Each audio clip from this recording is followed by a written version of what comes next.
ಇವತ್ತು ಭೂವರ ದೇವಸ್ಥಾನಕ್ಕೆ ದೇವಿ ದೇವಸ್ಥಾನಕ್ಕೆ ಮೊದಲನೇ ಬಾರಿ ಬಂದಿದ್ದೀನಿ. ನಾನು TR ಜೈಲಲ್ಲಿದ್ದಾಗ ನಮ್ಮ ಅತ್ತೆ ಮಾವ ಇಲ್ಲಿಗೆ ಬಂದಿದ್ರಂತೆ, 4 ಬಾರಿ ಬಂದಿದ್ರಂತೆ.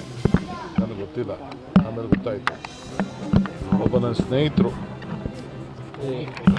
ನಾನು ಅವ್ರ ಹೆಸರು ಹೇಳಕ್ಕೆ ಹೋಗಲ್ಲ, ಬೇರೆ ಪಾರ್ಟಿದಿದ್ದಾರೆ ಶಾಸಕರು, ಅವರು ನನಗೆ ಕಳೆದ 2 ವರ್ಷದಿಂದ ಭಾಳ ಒತ್ತಾಯ ಮಾಡ್ತಾಯಿದ್ರು. ಇಲ್ಲಿಗೆ ಹೋಗಲೇಬೇಕು ಅಂತ ನನಗೆ ಭಾಳ ಹಿಂಸೆ ಮಾಡಿದ್ರು. ನನಗೆ ಇದರ ಮಹಿಮೆ ಅರ್ಥ ಆಗಲಿಲ್ಲ. ಇಲ್ಲಿ ಬಂದು ನೋಡಿದಾಗ ಇಡೀ ಮಂಡ್ಯ ಜಿಲ್ಲೆಗೆ ಇದು ಭಾಳ ಅದ್ಭುತವಾದಂಥ ಒಂದು ಐತಿಹಾಸಿಕವಾದಂಥ ಪವಿತ್ರವಾದಂಥ ಒಂದು ಧಾರ್ಮಿಕ ಕ್ಷೇತ್ರ. ನಮ್ಮೆಲ್ಲರೂ ಕೂಡ ನಮ್ಮ ಧರ್ಮದಲ್ಲಿ ನಂಬಿಕೆ ಇಟ್ಕೊಂಡಿರೋರು, ಎಲ್ಲ ಧರ್ಮಕ್ಕೂ ಪ್ರೀತಿ ಮಾಡೋರು. ಈ ದೇವಸ್ಥಾನದಲ್ಲಿ ಎಲ್ಲ ಧರ್ಮದ ಜನ ಬಂದು ಇಲ್ಲಿ ಪ್ರಾರ್ಥನೆ ಮಾಡಿಕೊಂಡು ಅವರ ಇಷ್ಟಾರ ವಿಚಾರಗಳನ್ನು ಕೇಳಿ ಪಡ್ಕೊಂಡು ಬರ್ತಾ ಇದ್ದಂಥ ಒಂದು ಪದ್ಧತಿ ನೋಡಿ ಭಾಳ ಅದ್ಭುತವಾದಂಥ ಈ ಕೆಲಸ ಕೂಡ.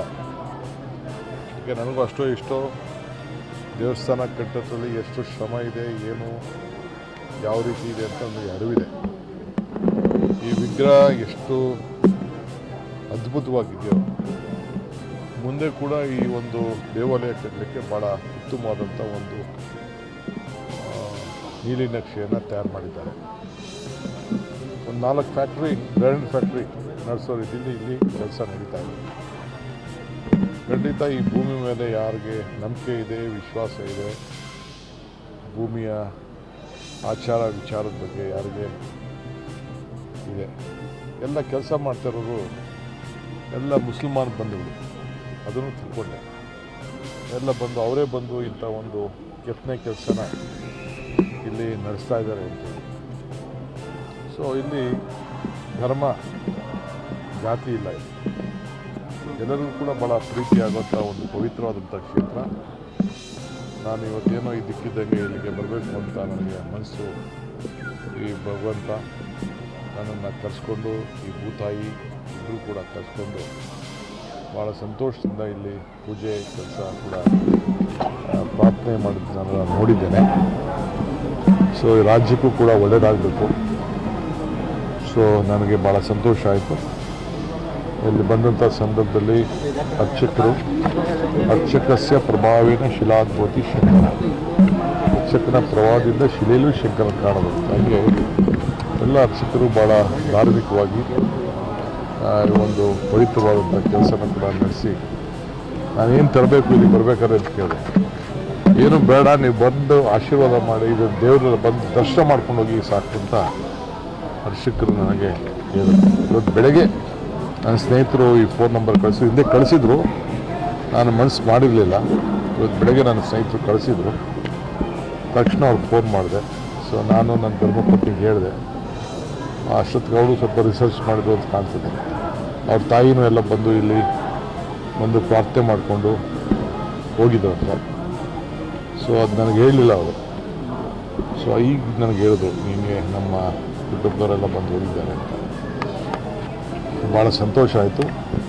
ನಿಮ್ಮನ್ನು ಕೂಡ ಭೇಟಿ ಮಾಡೋಂಥ ಒಂದು ಭಾಗ್ಯ ನನಗೆ ಸಿಕ್ತು. ಸೊ ಎಲ್ಲ ನಮ್ಮ ಕಾರ್ಯಕರ್ತರು ಪಕ್ಷ ಭೇದ ಮರೆತು ಬಂದು ಇಲ್ಲಿ ನನಗೆ ಶುಭವನ್ನು ಹಾರೈಸಿದ್ದಾರೆ. ಶುಭ ಅಂದರೆ ರಾಜಕೀಯದ ಶುಭ ಅಲ್ಲ, ಹೇರಿಗೆ ಆಗಲಿ ಎಲ್ಲ ಸಂದರ್ಭದಲ್ಲೂ ಕೂಡ ನೆಮ್ಮದಿ, ಆರೋಗ್ಯ ಎಲ್ಲ ಕೂಡ ಸಿಗಲಿ ಅಂತೇಳಿ ಈ ತಾಲೂಕಿನ ಎಲ್ಲ ಜನತೆ ಬಂದು ಆಶೀರ್ವಾದ ಮಾಡಿದ್ದಾರೆ. ಅವರೆಲ್ಲರೂ ಕೂಡ ನಾನು ಈ ಸಂದರ್ಭದಲ್ಲಿ ನನ್ನ ಧನ್ಯವಾದಗಳು, ಅಧಿಕಾರಿಗಳು ಕೂಡ ಧನ್ಯವಾದ, ತಮಗೂ ಧನ್ಯವಾದಗಳು ಹೇಳಲಿಕ್ಕೆ ಬಯಸ್ತೀನಿ. ನನಗೆ ಗೊತ್ತಿಲ್ಲ.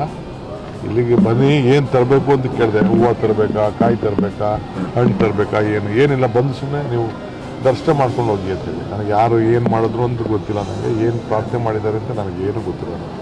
ಸರ್, ಈಗ ಮೈಸೂರಿನಲ್ಲಿ ಮತ್ತಷ್ಟು ಜನ ಸ್ವಾಮೀಜಿಗಳೆಲ್ಲ ಒಕ್ಕಲಿಗರ ಹೋರಾಟವನ್ನು ಮಾಡ್ತಾ ಇದ್ದಾರೆ. ನಾನು ಯಾವುದಕ್ಕೂ ನನಗೆ ಎಲ್ಲರೂ ಕೂಡ ಭಾಳ ಪ್ರೀತಿಯಿಂದ ನೋಡ್ತಾ ಇದ್ದಾರೆ. ಎಲ್ಲ ನಾನು ಇಂಥವ್ರು ಅಂತಲ್ಲ, ಎಲ್ಲ ಹಿರಿಯರು, ಸ್ವಾಮಿಗಳು, ಮಕ್ಕಳು ಎಲ್ಲರೂ ಕೂಡ ನನಗೆ ಭಾಳ ಪ್ರೀತಿಯಿಂದ ಆಶೀರ್ವಾದ ಮಾಡಲಿಕ್ಕೆ ಬಯಸ್ತಾ ಇದ್ದಾರೆ. ಅಷ್ಟು ಬಿಟ್ಟರೆ ನನಗೇನು ಗೊತ್ತಿಲ್ಲ. ಅದೇ ಬಳಕೆ ಮಾಡ್ಕೊಳ್ತಾ ಇದ್ದೀರಾ ಅಂತ ಆರೋಪ ಮಾಡ್ತಾರೆ ಸರ್ ಕುಮಾರಸ್ವಾಮಿ ಅವರು.